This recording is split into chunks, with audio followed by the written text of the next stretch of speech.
سبحان اللہ سبحان اللہ۔ حضرات، آپ زیارت کر رہے ہیں حضور تاج الشریعہ کے چہرے مبارک کی۔ علماء کرام نے اپنی پوری علمی توانائیوں کا سہارا لے کر حضور تاج الشریعہ کی ذات بابرکات پر روشنی ڈالی۔ حقیقت یہ ہے کہ اتنے کے باوجود بھی ہم اپنی آنکھوں کو تشنا اور اندھا محسوس کرتے ہیں تاج الشریعہ کی عظمت کو۔ کون جانے، ہم اتنا یقین کے ساتھ کہہ سکتے ہیں کہ اس بزم میں ایک آنکھ والا بیٹھا ہے جو حضرت تاج الشریعہ کی عظمت کو خوب جانتا ہے، اور اس اکھیارے کا نام محدث کبیر ہے۔ حضور محدث کبیر جو علم و فضل کے بادشاہ، سلطان المناظرین، شہزادہ صدر الشریعہ، ہزاروں ہزار علماء کرام، مفتیاء کرام کے استاد گرامی، محدث کبیر حضرت علامہ مولانا ضیاء المصطفیٰ صاحب قبلہ قادری امجدی زید مجدکم العالی کی تشریف آوری ہو رہی ہے۔ آج کے اس عظیم الشان جلسے میں جو اصل پیغام ہے سنیت کا، اس پیغام کو حضرت محدث کبیر اپنی زبان حق ترجمان سے پیش فرمائیں گے، اور جو حضرت کی تقریر ہوگی، جو حضرت کا پیغام ہوگا، وہی تاج الشریعہ کا پیغام ہوگا، یا یوں کہہ لیجئے کہ تحریر محدث کبیر کی ہوگی اور اس پہ مہر تاج الشریعہ کی ہوگی۔ نعرہ تکبیر، نعرہ رسالت، علماء اہل سنت، حضور تاج الشریعہ، ولی عہد تاج الشریعہ، حضور محدث کبیر۔ الحمد للہ نحمده ونصلی ونسلم علی رسوله الکریم وعلی آلہ واصحابہ افضل الصلاة واکمل التسلیم، اما بعد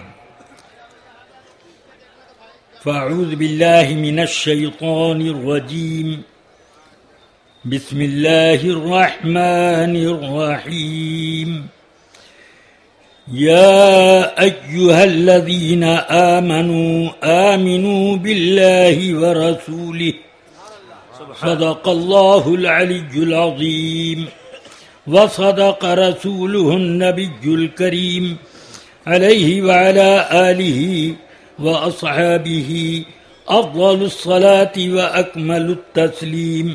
ایک بار محبت کے ساتھ بارگاہ رسالت میں درود پاک کا نذرانہ احترام و تعظیم پیش کر لیں۔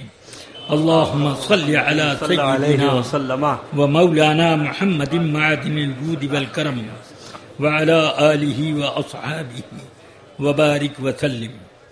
رفیقان گرامی اور عزیزان ملت، میرے پاس تقریر کرنے کے لیے صرف ایک بات ہے کہ آدمی کے پاس کچھ رہے یا نہ رہے، مگر دولت ایمان قائم رہے۔ سبحان اللہ۔ اور اسی لیے قرآن حکیم میں ایک جگہ نہیں، جگہ جگہ لوگوں کو ایمان کی حفاظت کی بنیاد پر یہ فرمایا گیا کہ تم بد مذہبوں سے بچو، ظالموں سے دور رہو، ظالموں کی طرف جھکو نہیں، تم کافروں کے ساتھ دوستی نہ باندھو، اگرچہ وہ تمہارے باپ ہوں، تمہاری اولاد ہوں، تو ان سے بچو۔ جو شخص اللہ رسول کی کسی بھی نوعیت سے مخالفت کرے، اس سے ایمان والا دوستی نہیں کر سکتا اور ان کے ساتھ کوئی تعلق نہیں جوڑ سکتا۔ یہ ایک بات نہیں بلکہ قرآن عظیم میں جگہ جگہ اس کی تنبیہ کی گئی۔ اس سے یہ سمجھ میں آتا ہے کہ ایمان کی دولت جن جن طریقوں سے ضائع ہو سکتی ہے، ان تمام طریقوں کا سد باب کر دیا گیا۔ اس لیے اب میں یہ دیکھتا ہوں کہ حضور مفتی اعظم کے بعد کسی عالم کا اتنا روب نہیں باقی رہا کہ ایک نگاہ غضب اٹھ جائے تو ہزاروں کی تقریریں اس کے سامنے پھیکی نظر آئیں، اور لوگوں کے اندر ان کی ایک نگاہوں کی تجلی سے وہ ایمانی حرارت پیدا ہوتی تھی جس کو شیخ مولانا روم نے ارشاد فرمایا یک زمانہ صحبت با اولیاء بہتر از 100 سالہ طاعت بے ریا. 100 سال تک مخلصانہ عبادت سے جو قرب الہی آدمی کو ملتا ہے، ایک ولی کی نگاہ کرم سے اس سے بھی بہت زیادہ اللہ کا قرب ایک بندے کو حاصل ہو سکتا ہے. وہ خوبی مفتی اعظم میں تھی، اور اس خوبی کی بنا پر اگرچہ وہ تقریر نہیں فرماتے تھے، مگر ان کا دیدار اور ان کا ایک جگہ بیٹھ جانا، ایک کسی مجلس میں حاضر ہونا 1000 تقریروں کے اوپر بھاری رہتا تھا. جلسے کی کامیابی تھی کہ مفتی اعظم اسٹیج پر تشریف لائے. اور آج خدا کی قسم مفتی اعظم نہیں ہیں مگر جانشین مفتی اعظم. آج مفتی اعظم نہیں ہیں مگر مفتی اعظم نے جن کو اپنا قائم مقام اپنی حیات میں بنایا وہ آج موجود ہیں، جو سچے طور پر اعلی حضرت کے علوم، اعلی حضرت کی مہارت علمی، اعلی حضرت کے زہد و تقوی، اعلی حضرت کی تحقیقات ان کو وراثت میں ملی ہے. اور الحمدللہ ان کے ماتھے کی آنکھیں کام نہیں کرتی، مگر دل کی روشنی اتنی زیادہ ہے کہ سارا ہندوستان نہیں، ساری دنیا نگاہ کے سامنے.